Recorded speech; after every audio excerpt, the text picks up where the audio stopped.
अस्सलाम वालेकुम मोअज़्ज़िज़ ख़वातीन व हज़रात, प्रोग्राम हम लोग के साथ मैं हूँ अली मुमताज़।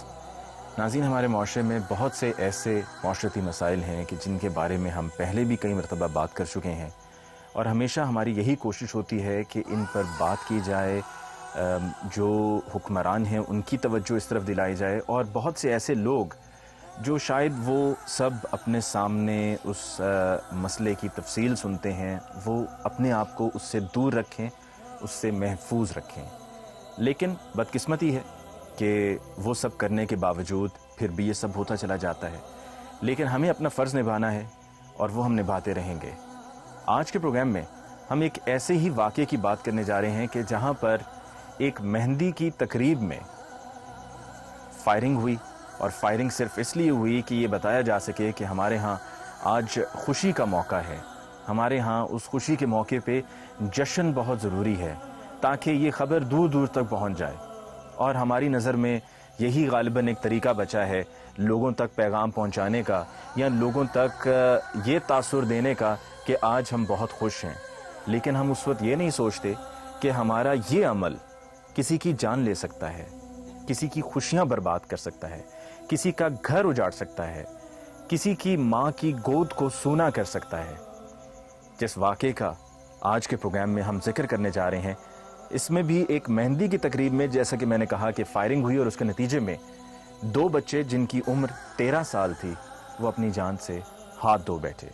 ये वाक़या कैसे हुआ, करने वाले कौन थे, इस पर हम बात करेंगे। और प्रोग्राम के आगाज़ में हमारे साथ उमैर, जो आज इस दुनिया में नहीं, जैसा कि मैंने अर्ज़ किया कि उम्र 13 साल थी, उनके वालिद मौजूद हैं, उनकी वालदा हैं और उनकी दोनों फुफ्फो मौजूद हैं।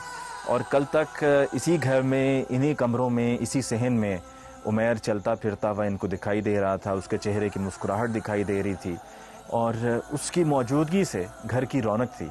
लेकिन आज वो इस दुनिया में नहीं और उसके वालिदैन सिर्फ़ और सिर्फ उसकी बख्शिश के लिए दुआ कर सकते हैं।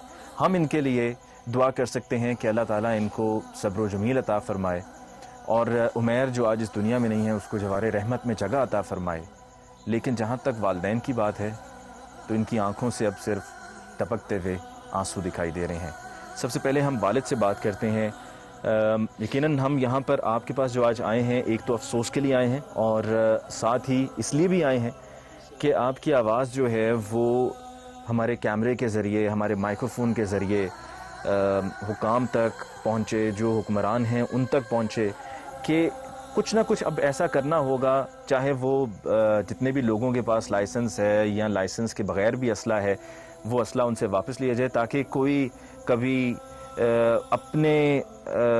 अपनी खुशी के लिए या अपनी अय्याशी के लिए किसी की जान ना ले।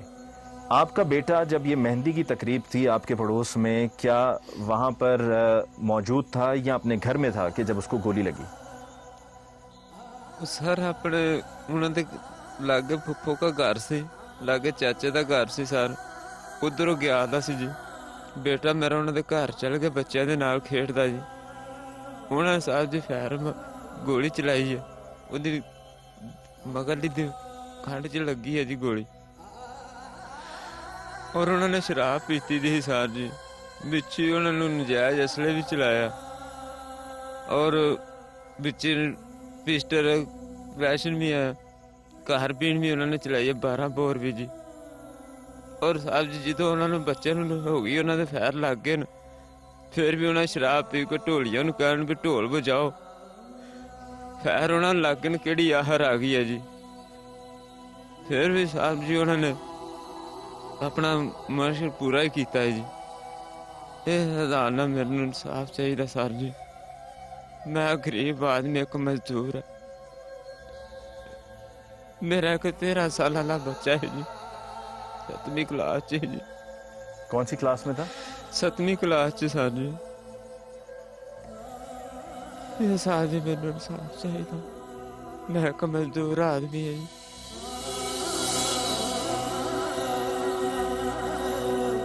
खेती बाड़ी करते हैं और इसी से घर का निज़ाम चलता है? सर खेती बाड़ी करना सर जी, और मेरे निके निके बच्चे जी है, मेरी बीवी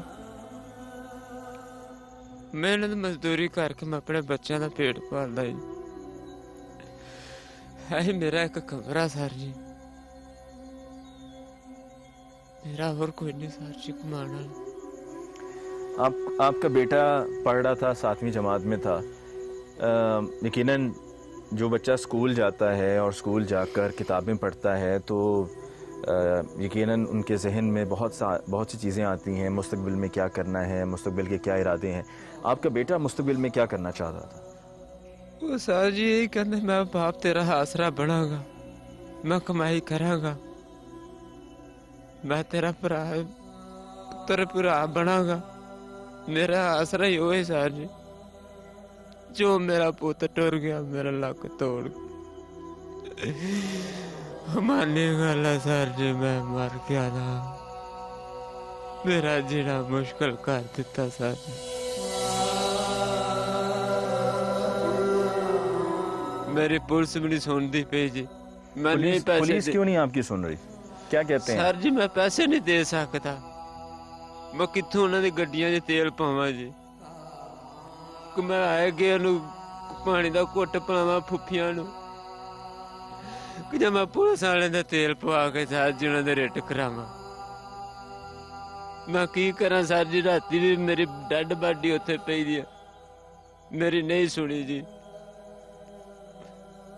तो मेरी मिहनत ही है, मेरी फरियाद सुननी चाहिए, और कोई नहीं सर जी।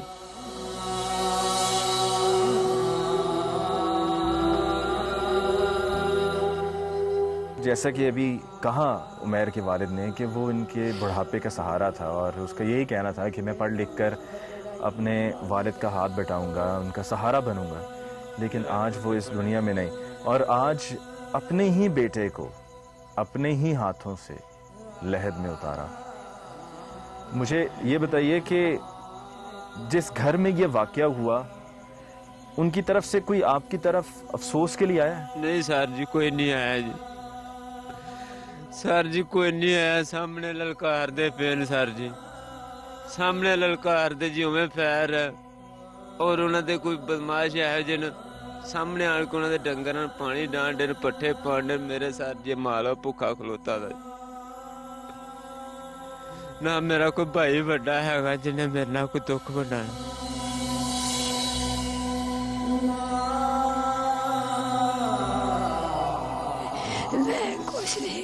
मैंने मेरे पुत ना क्यों इस तरह की थी, मैं पुत के सहारे उड़े फिरती सी।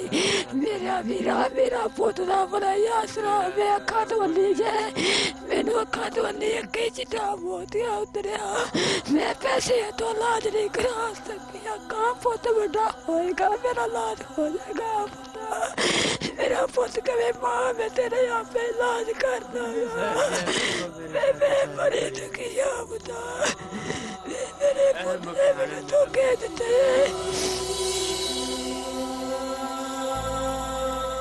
नाज़रीन, आप ये सुन भी रहे हैं, देख भी रहे हैं कि वालिदैन पर क्या बीत रही है।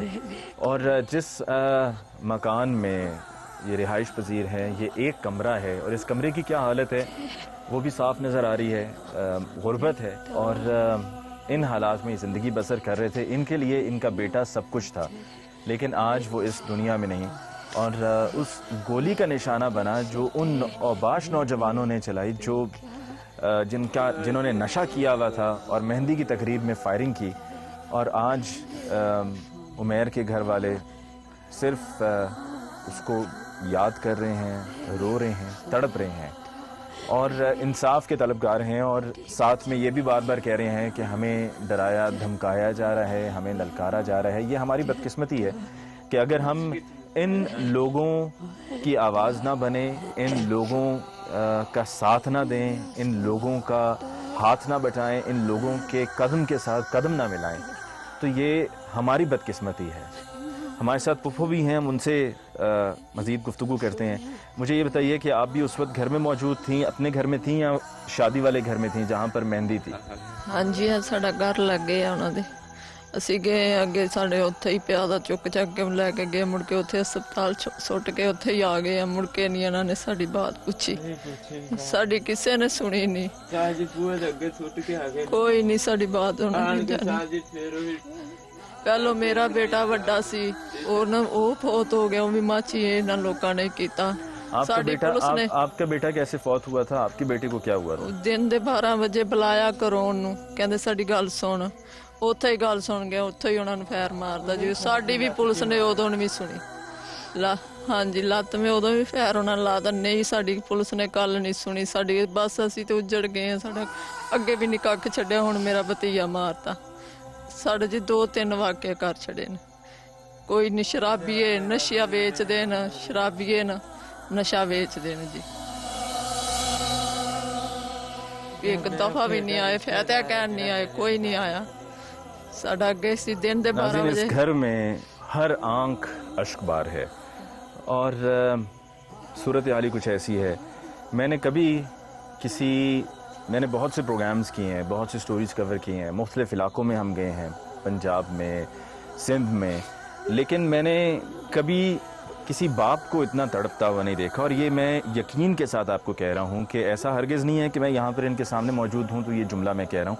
मैं ये बिल्कुल जुमला ना कहता अगर ये हकीकत पर मबनी ना होता। मैंने कभी किसी बाप को इतना रोता, इतना तड़पता नहीं देखा है। और जो बार बार हाथ जोड़कर फरियाद कर रहा है कि हमें इंसाफ चाहिए, हमें सिर्फ और सिर्फ इंसाफ चाहिए। ये ऐसा भी कोई मुतालबा नहीं है कि जिस पर अमल ना हो सके। ये ऐसा कोई मुतालबा नहीं है कि ये शख्स यहाँ पर बैठा हुआ ये कह रहा है मुझे मुल्क का वज़ीर आज़म या सदर बनना है या मुझे मुल्क का अब बादशाह बना दें। ये सिर्फ इंसाफ मांग रहा है। और इंसाफ भी किस बात पर इंसाफ मांग रहा है? अपने 13 साला मासूम बच्चे के कत्ल और कातिलों को पकड़ने के हवाले से इंसाफ मांग रहा है। इस पे मजीद बात होगी एक ब्रेक के बाद।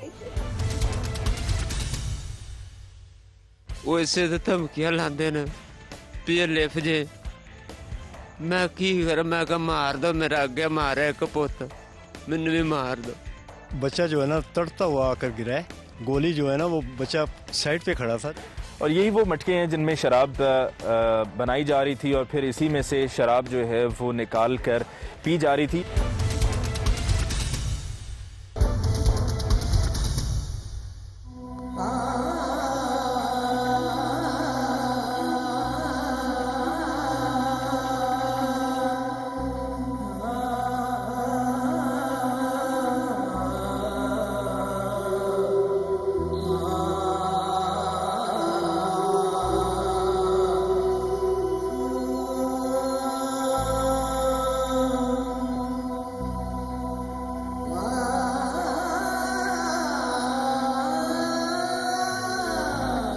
नाज़रीन, वक्फे के बाद एक दफ़ा फिर आपको कहते हैं खुश आमदीद प्रोग्राम हम लोग। और जिस घर में भी मौजूद हूँ, इसी घर में कल तक उमैर मौजूद था लेकिन आज नहीं। पड़ोस में ही मेहंदी की तकरीब थी, उस तकरीब में मौजूद था और बाश नौजवान थे, नशा किया हुआ था, शराब के नशे में धुत, असलहा पास था, फायरिंग की और वो गोली जाकर उमैर को लगी। यहाँ पर वालिद बार बार सिर्फ इतना कह रहे हैं कि अगर आप मेरे मुसलमान भाई हैं, अगर आपके भी इस तरह से भाई हैं, बच्चे हैं, तो आप ही मेरी सुन लीजिए और मुझे और कुछ नहीं चाहिए, मुझे सिर्फ इंसाफ दिलवा दीजिए। ये अगर इतना कोई फरियाद कर कर के एक मुल्क में कोई शख्स उस मुल्क का ही रहने वाला है, उस मुल्क का शहरी है और इंसाफ मांग रहा है और उसको इंसाफ ना दिया जाए तो ये उसके साथ ज़्यादती होगी, ये उस मुल्क के साथ ज़्यादती होगी। अगर लोगों का एतमाद बहाल करना है तो इस तबके की आवाज़ को सुनना होगा, इस तबके की आवाज़ को दबाना नहीं होगा, बल्कि इनकी उठती हुई आवाज़ पर जवाब देना होगा, साथ देना होगा। हमारे साथ पुप्पो मौजूद हैं। वक्फे से पहले जो बात हो रही थी उसको आगे बढ़ाते हुए आपने बताया कि आपका भी बेटा इसी तरह से कत्ल हुआ था, तो उसके बाद क्या आपको इंसाफ मिला? ना, कोई नहीं मिला, कोई सानू इंसाफ नहीं मिलिया। असी बस इंसाफ मंगना चाहने थे। मेरा पहलो बेटा कतल कर छड़िया दिने दोपहरे 11 बजे, बाद च मेरे भाई का बेटा। कोई इंसाफ नहीं किया पुलिस ने, साड़ी सुनती नहीं कोई भी पुलिस, बस पैसे ही मंगते सानू दो। असी ते बहुत ही जलील हो गए, साड़ी कोई सुनता ही नहीं। पहलो मेरा बेटा, मेरे बाद च मेरे भाई का बेटा भी, हुण वो भी कोई इंसाफ नहीं करती पुलिस। असी ते इंसाफ मंगना चाहते हैं, गरीब लोग है, साड़ी कोई नहीं सुन। की करिए, सानू किसी एमएनए, किसी एमपीए, किसी इलाके के किसी बड़े ने आकर कोई साथ दिया हो ना? आपको? किसी ने नहीं सुनी, कोई नहीं आया, ना किसी ने साथ दिता। बस ऐ नशा ही है, नशा पी के ते इन्होंने अगे भी मेरे बेटे दे भी गोली चलाती, मेरे भाई दे बेटे दे भी चलाती। किसी ने नहीं साड़ी गल सुनी, कोई चौधरी नहीं, कोई एमएनए एमपीए नहीं, साड़ी किसी ने गल नहीं सुनी। वो इसे तो धमकियां लाते ने भी लिख जे। मैं की कर, मैं कहा मार दो, मेरा अगे मारे एक पुत, मैनू भी मार दो। मैं साहब इंसाफ चाहना। आपका बेटा होश में था जब आप वहां पर पहुंचे? मरिया ही खड़िया साहब।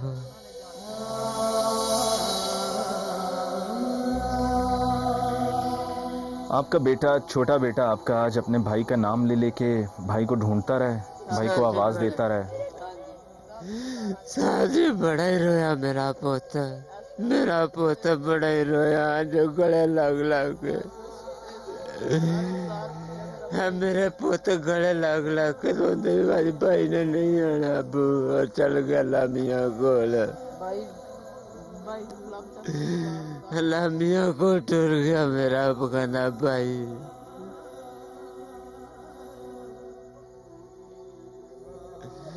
मेरे तो साहब मेरा भी साफ तो दे, और मैं कुछ नहीं मांग रहा, बच्चों का वास्ता कर। आपकी बहन का बेटा भी इसी तरह से कत्ल हुआ था, और अभी मैंने उससे जब सवाल पूछा कि क्या आपको इंसाफ मिला, तो उनका कहना था कि बिल्कुल भी नहीं मिला।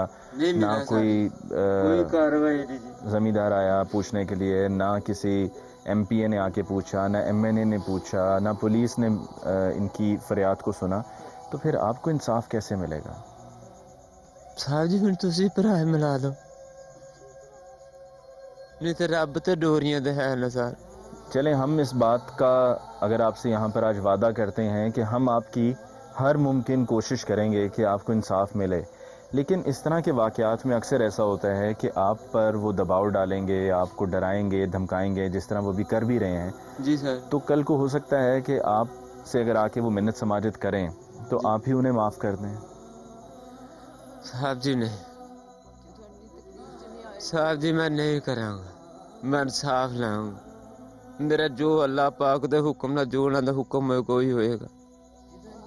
मेरे बच्चे नहीं वेख्या, मेरे गरीब वाल नहीं वेखे, और शराब पी के सामने ललकार दे रहंदे, मैं की कर सकना, माफी दे सकना। साहब एक तुहाडा ही बच्चा होवे, मैं एक मुजरम तुहाडे नाल करदा, तुसी मैनू माफी दोगे?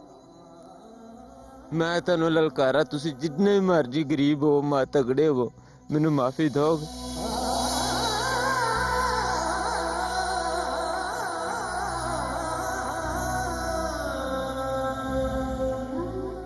ये है आज का पाकिस्तान, ये है आज का पाकिस्तानी जो हाथ जोड़ जोड़ कर फरियाद कर रहा है इंसाफ के लिए। ऐसा मुतालबा भी नहीं है जो ना हो सके, नामुमकिन बात नहीं कर रहा है, मुमकिन बात कर रहा है, अपने हक की बात कर रहा है। और अगर अपने हक की बात करेगा और इसको इसका हक नहीं दिया जाएगा तो नतीजा यही निकलेगा कि ये फिर अपना हक कानूनी तरीके से नहीं बल्कि ख़ुद हासिल करेगा, कानून अपने हाथ में ले लेगा, जो कि यकीनन हम कभी नहीं चाहेंगे। इसके साथ ही आगे बढ़ते हैं और बढ़कर आपको वो जगह दिखाते हैं जहाँ पर ये मेहंदी की तकरीब थी और जहाँ पर 13 साला उमैर को गोली लगी।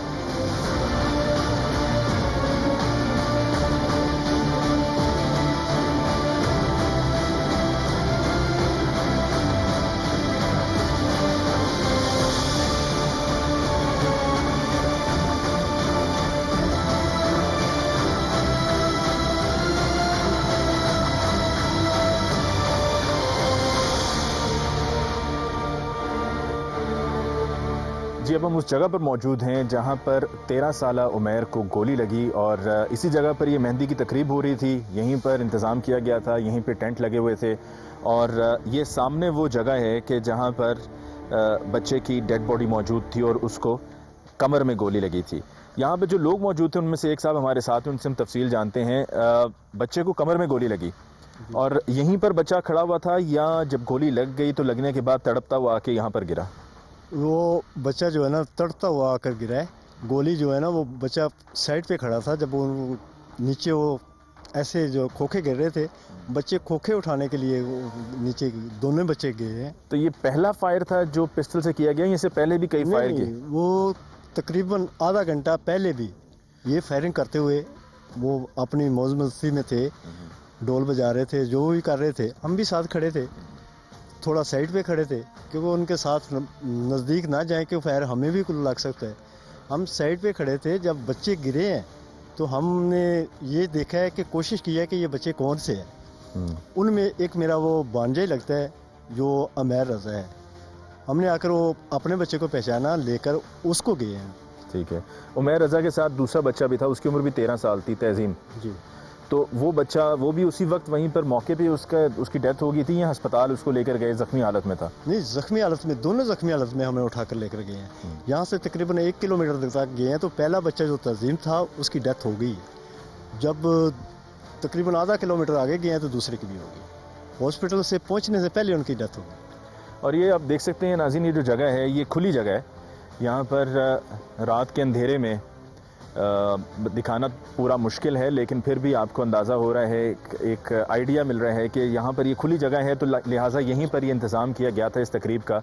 यहाँ पर आपको मुख्तसरन ये तफसील भाई ने बताई और आपको वो जगह भी दिखाई कि जहाँ पर ये दोनों लड़के मौजूद थे। और आगे बढ़कर आप बता रहे हैं कि वो जो शराब पी रहे थे वो मटकों में थी। वो किधर है मटके? वो मटके ये साथ ही पड़े हैं, उनके घर में थे। आज उन्होंने दिन को निकाल कर उस साथ एक तालाब सा है उसमें फेंके हैं। उसी में से उस शराब बनी है उनके घर में। और ये साथ ही एक तालाब है, उसमें उन्होंने आज दिन को तकरीबन सबके सामने उन्होंने निकाल कर फेंके हैं। वहाँ पे निकाल कर उन्होंने शराब फेंकी। मुझे ज़रा वो दिखाइएगा कि जो मटके अभी भी यहाँ पर मौजूद हैं। और ये यहाँ पर वही अभी कुछ दिन पहले हमने देखा था कि कराची में भी ऐसा वाक़या हुआ जहाँ पर कच्ची शराब पीने के नतीजे में ईद के मौके पे बहुत से लोगों की वफ़ात हुई, बहुत से लोग मारे गए और फिर उसके बाद पकड़ दकड़ भी हुई। लेकिन कहीं पकड़ दकड़ होती है, कहीं नहीं होती। और यहाँ पर भी ये भाई तफसील बता रहे हैं कि मटकों में शराब थी, यानी कि काफ़ी बड़ी तादाद में थी और तैयार भी यहीं पर हो रही थी। उससे ज़ाहिर होता है कि ये कच्ची शराब हुई ना फिर तो। ये जनाब कच्ची शराब है, ये अपने घर में बना रहे थे।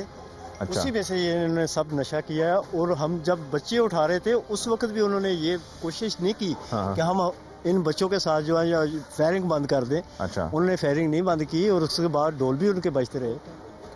और यही वो मटके हैं जिनमें शराब बनाई जा रही थी और फिर इसी में से शराब जो है वो निकाल कर पी जा रही थी। ये बिल्कुल उसी तरह की सूरत हाल है जिस तरह हमने कराची में ईद के मौके पे देखा था। अभी मैंने आपको उसकी तफसील भी मुख्तसरन बयान की कि बहुत बड़ी तादाद में लोग मारे गए कच्ची शराब पीने के नतीजे में। लेकिन यहाँ पर कच्ची शराब पीने वाले या बनाने वाले नहीं मारे गए, बल्कि उसके पीने के नतीजे में 2 13 साला बच्चे थे, उनकी जान ले ली गई। ये आप देख रहे हैं कि ये मटके हैं जिनके अंदर शराब बनाई जा रही थी और इसमें भरी जा रही थी और फिर भर भर के इसको इस्तेमाल किया जा रहा था और जश्न था। और उस जश्न में, अपनी खुशी में, अपनी अय्याशी में ये याद ही नहीं रहा कि उनकी ये अय्याशी जो है वो कितनी महंगी पड़ सकती है, उनकी ये अय्याशी किसी का घर बर्बाद कर सकती है। इसके साथ ही हम बढ़ते हैं मुतलका थाने में, जहाँ पर पुलिस से हम मालूम करेंगे कि उनका वर्जन क्या है, उनकी तरफ से क्या दफ़ात लगाई गई हैं FIR में और उन दफ़ात के मुताबिक गिरफ्तार मुल्ज़िमान को क्या सज़ा होगी। और वहाँ पर जो मुल्ज़िमान गिरफ्तार हुए हैं उनसे भी हम बात करेंगे और उनकी राय जानेंगे, लेकिन एक ब्रेक के बाद।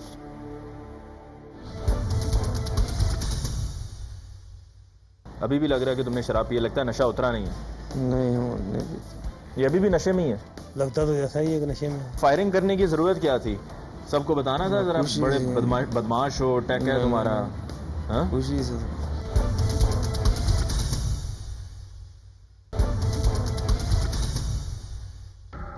नाज़रीन, ब्रेक के बाद एक दफ़ा फिर आपको कहते हैं खुशामदीद। प्रोग्राम हम लोग और आज के प्रोग्राम में हम इस अफसोसनाक वाक़े की बात कर रहे हैं कि जहाँ पर दो बच्चे जिनकी उम्र 13 साल थी, उमैर और तज़ीम, दोनों को गोली लगी और ये एक मेहंदी की तकरीब थी जहां पर फायरिंग की गई खुशी में, जश्न में, और इन दोनों बच्चों को ये गोली मारने वाले 3 अफराद गिरफ्तार हो चुके हैं, पुलिस की हिरासत में हैं। उनमें से एक हमारे साथ यहाँ पर मौजूद है, जाहिद, इससे हम बात करते हैं। जाहिद, जब ये फायरिंग का वाक़या हुआ, जब तुमने गोली चलाई, तो ये असला तुम्हारा अपना है? ये अपना लाइसेंस है? लाइसेंस लिया हुआ है? हाँ जी। और उस वक्त तुमने शराब पी हुई थी? हाँ जी। अभी भी लग रहा है कि तुमने शराब पी है, लगता है नशा उतरा नहीं है? नहीं हाँ, ठीक है। नशा उतर गया? कितने अरसे से शराब पी रहे हो? कभी पीती नहीं, पहली बार पी। पहली बार? हाँ जी। खुद पी थी या किसी ने पिलाई थी? बस 15-20 लोग थे, पी रहे थे। तो घर में ही बनी थी, कच्ची शराब थी ये? पता नहीं सी, कच्ची था पक्की था, बाकी पी लाई सी। और कितनी देर तक पीते रहे? थोड़ी जी पीती, जिन्नी पी सके। ये तो मालूम था ना कि शराब पी रहे हो, ये तो जानते थे ना? और उस वक्त जो असला तुमने इस्तेमाल किया, तुमने कहा कि लाइसेंस है उसका? हाँ जी। लाइसेंस है उसका, तुम ये कहते हो कि लाइसेंस है जी। चलो, ये तो अभी हम तफ्तीशी से बात करेंगे, तो उनसे हम पूछ लेंगे कि वो असला जो तुम्हारे पास था, क्या वो पिस्टल मिला है, नहीं मिला है, और दूसरा लाइसेंस था या नहीं था? साथ में पिस्टल के अलावा क्लाशनकोव भी थी? नहीं, कुछ नहीं, सिर्फ पिस्टल थी। कितने लोग थे इकट्ठे? तुम लोग कितने थे सारे वहाँ पर जो शराब भी पी रहे थे और फिर फायरिंग भी करते रहे हो? 25-30 लोग थे। सारे ही शराब पी रहे थे? सारे पीती, असला थोड़े को थे। असला किस किस के पास था? ये तो नहीं पता, बाकी 5-4 बंदे साथ चला रहे हैं ना असला। तो फायरिंग करने की ज़रूरत क्या थी? सबको बताना था जरा, बड़े बदमाश हो, टैक है तुम्हारा? हाँ? खुशी से। खुशी? तो वो खुशी जो तुम्हारी खुशी थी, तुमने ये सोचा नहीं था कि तुम्हारी खुशी की वजह से किसी के घर में सफ़ाए मातम बिछ जाएगा, वहाँ पर उनका बच्चा मारा जाएगा, उनके घर की खुशियाँ जो हैं वो बर्बाद हो जाएंगी, एक माँ की गोद जो है वो उजड़ जाएगी? बस बच्चा नहीं ना सोच काम करते। कितनी उम्र है तुम्हारी? 22-23 साल। 22-23 साल है। तो तुमने, तुम्हारी नज़र में वो 22-23 साल की तुम्हारी उम्र और दूसरी तरफ उन दोनों बच्चों की उम्र, उमैर की, तज़ीम की। तज़ीम तो तुम्हारा रिश्तेदार भी है ना? मेरी पुप्पी है पुत्र। तो तुमने एक तरफ जो है वो पड़ोसियों के बच्चे को मार दिया जो गांव में ही रहते हैं, और एक तुमने अपनी, आपने बताया कि जी पुप्पी हैं, उनके बच्चे को मार दिया। बस पता ही नहीं लगा, जो पता लगे कंधा दिल करता है काम में, एडा खुशी जा मतलब परेशानी बने, क्यों बने? तो अगर इतना ही शौक था गोली चलाने का, तो कहीं इस तरफ यूं रख के चला देनी थी, यूं रख के चला देनी थी, यूं सामने रख के क्यों चलाई? जनाब ये तो पता ही नहीं भी बच्ची किंदा का, ये नहीं पता कि किसकी चल। लेकिन तुम भी तो उनमें से थे ना जो फायरिंग कर रहे थे? मैं है जरूर सी, पर मैं उत्ते फिलहाल है जी थोड़ा जहा मगरों पता लगा जी। फिर काम क्या करते हो? मैं चांद गाड़ी चला। अच्छा, तुम्हें अभी अफसोस है इस वाक़े का? बड़ा अफसोस है। लग तो नहीं रहा है। नहीं। ज़रा गौर से कैमरे पे हम दिखाते हैं ना, ज़रा इसकी आंखें गौर से ज़रा दिखाएं। इसकी आंखों में, आंखें तो झूठ नहीं बोलती हैं ना, बड़ा पक्का होना पड़ता है, बड़ी कोशिशों के बाद जाके कहीं फिर उस मकाम पे पहुंचोगे जहाँ आंखों से भी झूठ बोल सको। आंखें तो झूठ नहीं बोलती हैं ना। अब तुम्हारी आंखें जो हैं वो सब कैमरे में देख रहे हैं, ज़रा इसकी आंखों पे फोकस किया जाए तो देखें ये झूठ बोल रहे हैं, ये सच बोल रहे हैं, कि इसको अफसोस है या नहीं। तुम्हारी आंखें ये बता रही हैं तुम्हें कोई अफसोस नहीं? कोई अफसोस नहीं है। एक दफ़ा फिर दिखाएं, तुम्हारी आंखें, झूठ बोल रहे हो तुम, तुम्हें ज़रा अफसोस नहीं है। हमारे साथ जी यहाँ पे तफ्तीशी भी मौजूद हैं, विर्क साहब, इनसे बात करते हैं। यूसुफ विर्क साहब, ज़रा करीब आइएगा, मुझे ये बताएं कि ये इसका नशा भी उतरा या नहीं उतरा? अभी इसे 1 घंटा हुआ लेकर आए हैं। ये अभी भी नशे में ही है? लगता तो ऐसा ही है कि नशे में। तो इसका नशा उतारने के लिए आपके पास क्या हर्ब है? हमारे पास वे तो हैं, लेकिन अभी वो हर्बा ज़रा मुझे भी बता देना, क्योंकि 2 बच्चों को मारा है, गोली चलाई है, 2 13 साल के बच्चे थे, मासूम बच्चे थे, अभी उन्होंने दुनिया देखनी थी। इसकी अपनी उम्र तो 22-23 साल है, और वहाँ से बैठ के मज़े से अपने दोस्तों के साथ अयाशी कर रहे थे, शराब पी रहे थे, और हाथ में पिस्टल थी, और कहते हैं जी खुशी थी। ऐसी खुशी तो भाड़ में जाए कि जिसके नतीजे में जो है ये किसी के घर में जो है वो। तो अब आप इसका नशा कैसे उतारेंगे? सुबह तक उतर जाएगा इसका नशा। वही तो कह रहा हूँ, ज़रा बताएं तो सही ना कैसे। नहीं, वो इधर बताया नहीं जाता। तबीयत साफ करेंगे, रात को जगा के रखेंगे। जी, वो आप क्या कहते हैं, वो अपने रात जगाएंगे, इधर खड़ा रखेंगे। वो आप क्या कहते हैं उसको, वो क्या कहते हैं, सेका लगाएंगे? बस सीखा था मैंने। अच्छा, मुझे ये बताएं विर्क साहब कि आपने जो FIR दर्ज की है वो कौन सी है, उसमें क्या दफ़ा दर्ज हुई है? उसमें 302 है और 148 149। अच्छा, 302 तो कत्ल की हो गई, जो दूसरी है 148 149 वो 5 आदमी है इसलिए। वो किस लिए? 5 आदमी हैं इसलिए। 5 आदमी हैं इसलिए। तो जो इन्होंने शराब पी हुई थी या जो इनके पास असला था, उसके हवाले से कोई FIR में दफा नहीं आपने लगाई? नहीं, वो जिक्र तो आएगा लेकिन 302 से बड़ा तो नहीं है वो। असला मिला है इनका? असला भी मिल जाएगा, ये आ गए हैं आप। अभी मिला नहीं है असला। ये कहता है जी मेरे पास लाइसेंस शुदा असला है वो देख लेंगे लाइसेंस शुदा हुआ है जो भी हुआ। अच्छा जाहिद, मुझे ये बताओ ये जो असला ये किधर छुपाया, किधर है? कोई पता नहीं जी। किसको पता होगा?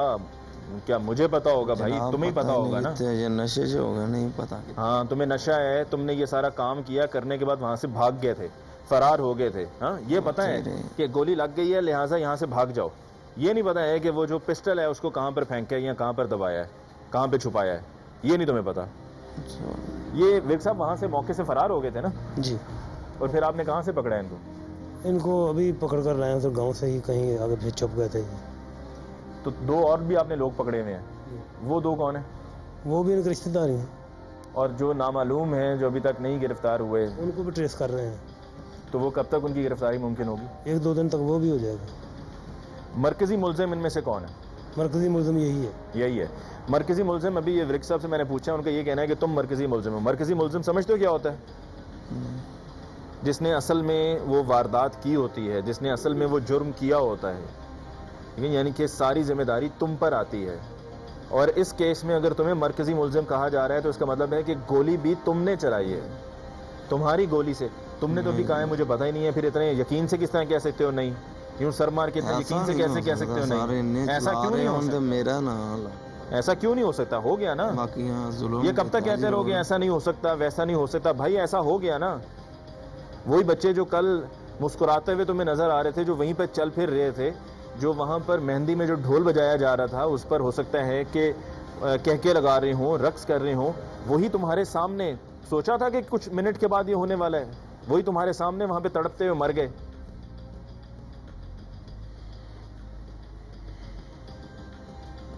पढ़े लिखे हो? तो अब इस जुर्म की तुम्हें क्या सजा दी जाए?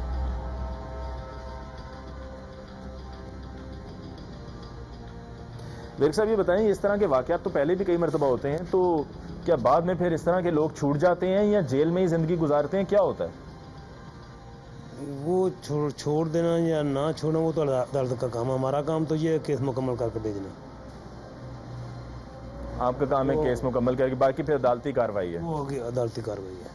ठीक है विर्क साहब, आपको ऐसा होता है कि सुलह हो जाती है फ्री कैन में, तो सुलह की सूरत में छूट जाते हैं लोग, और सुलह ना हो तो फिर सजा हो जाती है। ठीक है विर्क साहब, आपको बहुत बहुत शुक्रिया। नाज़रीन, आज के प्रोग्राम में हमने इस अफसोसनाक वाक़े की बात की कि जिसमें 2 बच्चे उमैर और दूसरी तरफ तज़ीम, इन दोनों को गोली लगी और ये दोनों बच्चे आज इस दुनिया में नहीं हैं। और ये एक मेहंदी की तकरीब थी जहाँ पर ढोल बज रहा था, खुशी थी, और वहाँ पर ये जाहिद और इसके साथी अपनी अयाशियों में मसरूफ़ थे, शराब पी रहे थे, हाथ में असला था और इनके मुताबिक खुशी यही थी कि हवाई फायरिंग की जाए।